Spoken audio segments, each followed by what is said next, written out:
यहाँ पे खासकर आपने बताया पाकिस्तान के हवाले से बात करेंगे, तो मैं यहाँ पे डिस्क्लेमर भी देना चाहूंगा कि मेरे पिछले दिनों अगर मोदी जी की बात करें, भारत की तरक्की की बात करें, तो मेरे कुछ पढ़े लिखे अनपढ़ दोस्त हैं जो देखने वाले, वो फौरन चढ़ाई कर देते हैं। जिन्होंने हमें मुसलमान किया, जो हमारे से पुराने मुसलमान हैं, उन लोगों ने मोदी साहब को इतना बड़ा प्रोटोकॉल दिया। अब मोदी साहब तो हिंदू हैं, उन्हें तो कहते हैं कि टेररिस्ट हैं, मतलब ये तो वो मुसलमानों के एंटी हैं और ये दहशत। दिमाग थोड़े खोलने की जरूरत है। डिग्रियों और किताबों से मेरा ख्याल है दिमाग नहीं खुलते, सोच बदलनी होती है। मेरा मकसद हमेशा ये होता है कि मोदी जी ने सबसे बड़ा तोहफा जो भारत को दिया है वो नेशनलिज्म का दिया है, और जो कि पाकिस्तान में बिल्कुल है ही नहीं है। अगर आपको शर्म आती है मोदी जी के नाम से, भारत के नाम से, बांग्लादेश की कॉपी कर लें। अगर वहां से भी शर्म आ रही है तो जो अब तो अफगानिस्तान ने भी कहना शुरू कर दिया है कि हम वी आर कंसर्न के बॉर्डर के दूसरी साइड पे क्या हो रहा है जाता है ना। लेकिन उन्होंने अपनी बुर्ज खलीफा, जो उनकी सबसे हाईएस्ट, सबसे बड़ी बिल्डिंग, दुनिया की सबसे बड़ी बिल्डिंग है, उसके ऊपर इतना बड़ा प्रोटोकॉल, मोदी साहब की प्रॉपर एक तस्वीर बनाई गई, उन्हें एक इज्जत दी गई, शहजादे के साथ मिले, इनकी हिस्ट्री निकालिए।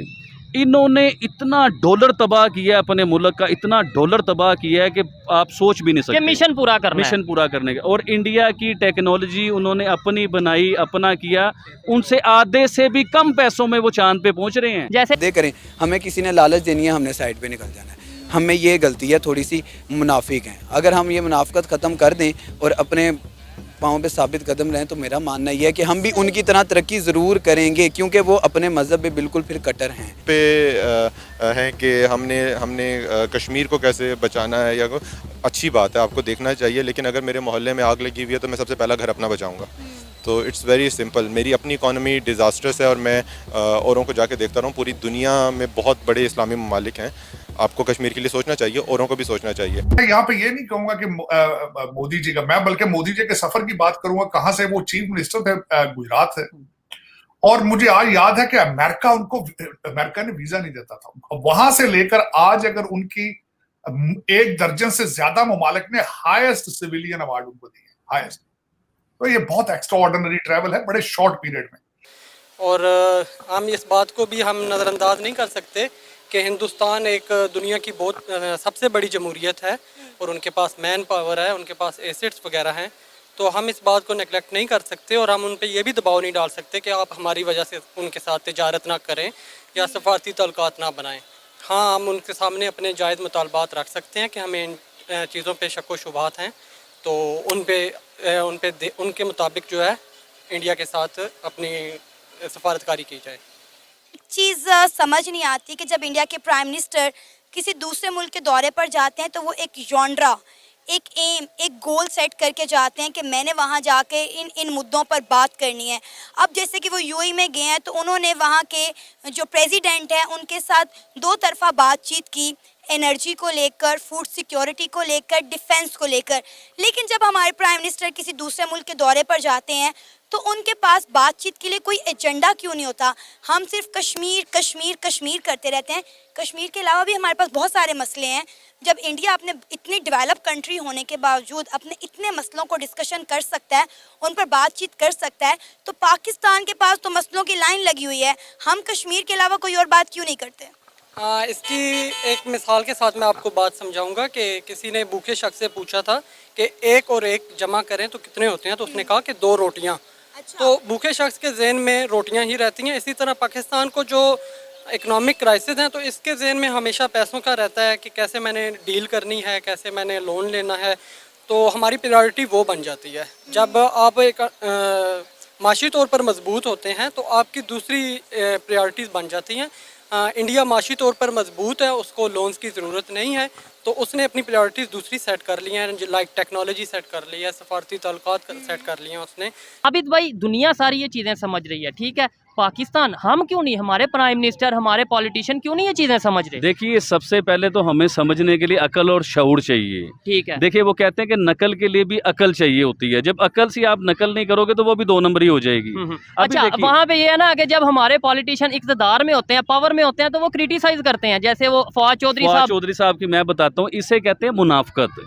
अभी देखिए स्पेस पे जब पिछले साल ये चंद्रयान government में थे- चंद्रयान टू जी हाँ, ये जब गवर्नमेंट में थे फवाद चौधरी साहब, तो इनका वो ऊपर फ्लॉप हुआ, इनके लिहाज से फ्लॉप हुआ, हमारे लिहाज से फ्लॉप नहीं हुआ था। ठीक है। वो अपने मिशन पे पहुंच चुके थे, लेकिन उससे आगे का जो था वो कुछ नहीं हो 100% सका। टारगेट अभी अचीव वो नहीं उस हुआ। टाइम हमें मीडिया पे फवाद चौधरी साहब ऐसे क्या लगा, टेक्नोलॉजी के ये वजीर थे, साइंस की बिल्कुल, ना स्पेस एंड टेक्नोलॉजी के हाँ मिनिस्टर। जी, ये मिनिस्टर थे, उसके वजीर थे। तो इन्होंने एक मजाक बनाया इंडिया को लेके कि ये देखें जी नाकाम हो गए, ये तो है ही नाकाम, पता नहीं क्या क्या इन्होंने बातें ठीक हो की। गया। अब इसे कहते हैं मुनाफकत। अब वो एक ट्वीट करते हैं, वो इंडिया Appreciate करते हैं। एप्रिशिएट कर रहे हैं जी कि वो आप तो बड़ा अच्छा कर रहे हैं और आप Congratulation और ये कंग्रेचुलेशन, चीज़ें। जो भी ऐसी बातें कर रहे ठीक है। हैं, तो इसे मुनाफकत कहते हैं। जी, इसमें कोई भी शक नहीं कि वाकई आज नरेंद्र मोदी जी ने इंडिया का एक मकाम या इंडिया की जो एक पहचान है दुनिया में बहुत ही ज़्यादा ऊंची कर दी है। आज इंडिया की पूरी दुनिया में एक रिस्पेक्ट की नज़र से इंडिया को देखा जाता है और इंडिया की इज़्ज़त की जाती है। इंडियंस कहीं भी जाते हैं, किसी भी कंट्री में जॉब के लिए जाएं या फिर वो टूर के लिए जाएं, किसी भी मकसद के लिए कहीं पर भी इंडियंस जाते हैं तो दुनिया में उनकी रिस्पेक्ट होती है। और नरेंद्र मोदी जी अगर कहीं भी विज़िट करते हैं किसी भी कंट्री में तो वहाँ पे बहुत ज़्यादा एक तरह से खुश आमदेद, बहुत ही खूबसूरत तरीके से इनका वेलकम किया जाता है। तो आज इंडिया का एक मकाम जो है वो दिन ब दिन बढ़ता जा रहा है। दुनिया बहुत ज़्यादा रिस्पेक्ट कर रही है इंडिया की और इंडियंस की। जहाँ तक बात है पाकिस्तान की, तो इसमें कोई भी शक नहीं है कि हर पाकिस्तानी खुद मानता है। कई ऐसे वाक़यात सामने आए हैं, कई ऐसी वीडियो सामने आई हैं, कई लोगों ने कहा है कि हमें मुख्तलिफ़ एयरपोर्ट्स पर बहुत ही ज़्यादा ज़लील किया जाता है, बहुत ही ज़्यादा सख्त तरीके से हमारी चेकिंग होती है। एक एक्ट्रेस है सबा कमर, उन्होंने भी बहुत ही रोते हुए इस बात का जिक्र किया है कि जब उन्होंने इंडियन मूवीज़ में भी काम किया है तो उन्होंने बताया कि बहुत ही ज़्यादा ज़िल्लत आमेज़ मंज़र होता है जब हम एयरपोर्ट्स पर क्लियरेंस या चेकिंग वगैरह के लिए खड़े होते हैं। तो कहने का मतलब है कि इसमें कोई शक नहीं कि नरेंद्र मोदी ने इंडिया का एक नाम, एक पहचान बहुत ज़्यादा बुलंद की है। तो आज जगह जगह इंडिया की एक रिस्पेक्ट होती है, लोग इंडियंस की इज़्ज़त करते हैं। और अब जैसे स्पेस के मैदान में और मून मिशन जो है चंद्रयान 3, इसके हवाले से जो पूरी दुनिया में न्यूज़ आ रही हैं, पूरी दुनिया इस पर चर्चा कर रही है, तो ये नरेंद्र मोदी जी के ही दौर में मुमकिन हुआ।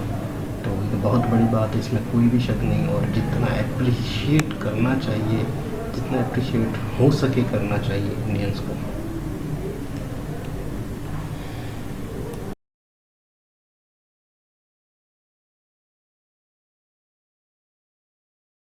किए जाएंगे।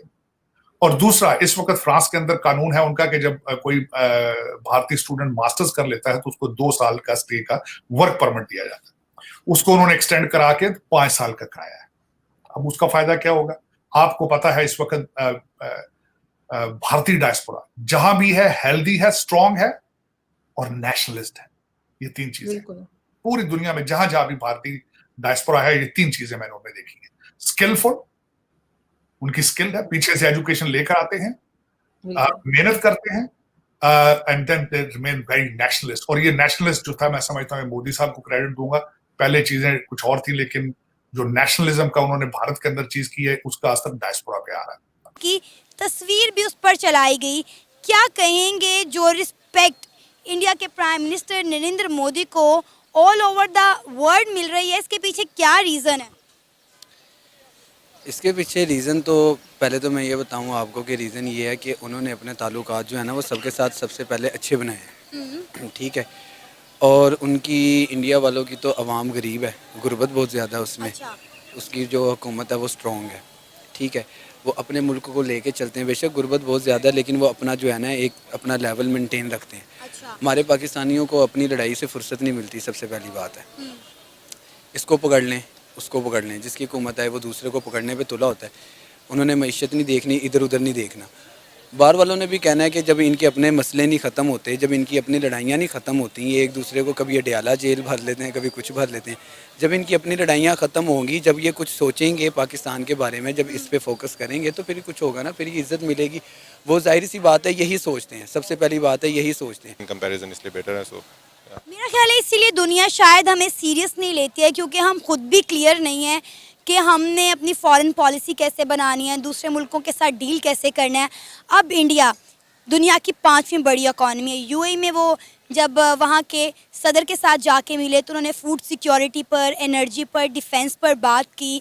लेकिन हम जब किसी मुल्क पर जाते हैं या हमारे प्राइम मिनिस्टर जब किसी इंटरनेशनल दौरे पर जाते हैं तो हमारा माइंडसेट ये बना ही नहीं होता कि हमने किन इश्यूज़ पर बात करनी है, हमारा जॉनरा क्या है, हमने किन मसलों को लेकर दूसरे मुल्क के प्राइम मिनिस्टर या प्रेसिडेंट के साथ गुफ्तगू करनी है। हाँ जी, exactly. So the thing is के ना, जब स्टेबिलिटी होती है ना किसी चीज़ के अंदर, तो अगर आप अपने अंदर स्टेबल हैं तो तब आप बेहतर की तरफ जाएंगे।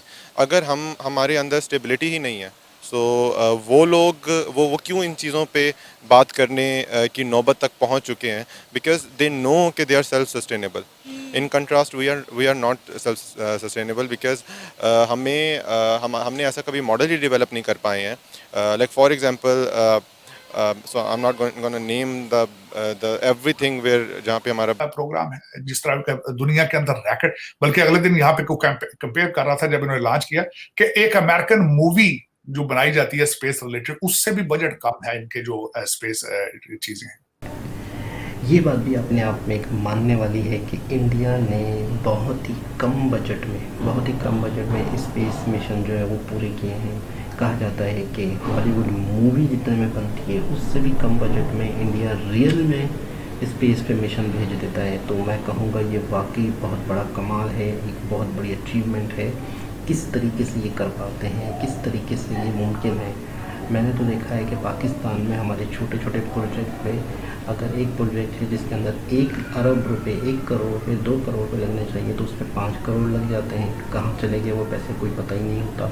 कितने लोगों ने उसमें खाए होते हैं। करप्शन इतनी ज़्यादा है कि 10 रुपये वाला काम 50 रुपये में हो रहा होता है। लेकिन इंडिया के इसरो में कहते हैं कि इतना सस्ता काम, इतना चीप, इतना लो बजट काम और मतलब कामयाब तरीके से कर पाना, ये बहुत ही हैरत की बात है। इसका मतलब है कि इंडियंस के अंदर ईमानदारी है अपने काम को लेके, अपने वर्क को लेके, यानी कि जो जहाँ लगना है उतना ही लगता है। और अगर ईमानदारी से लगाया जाए तो ऐसी बात है बजट कम लगता है।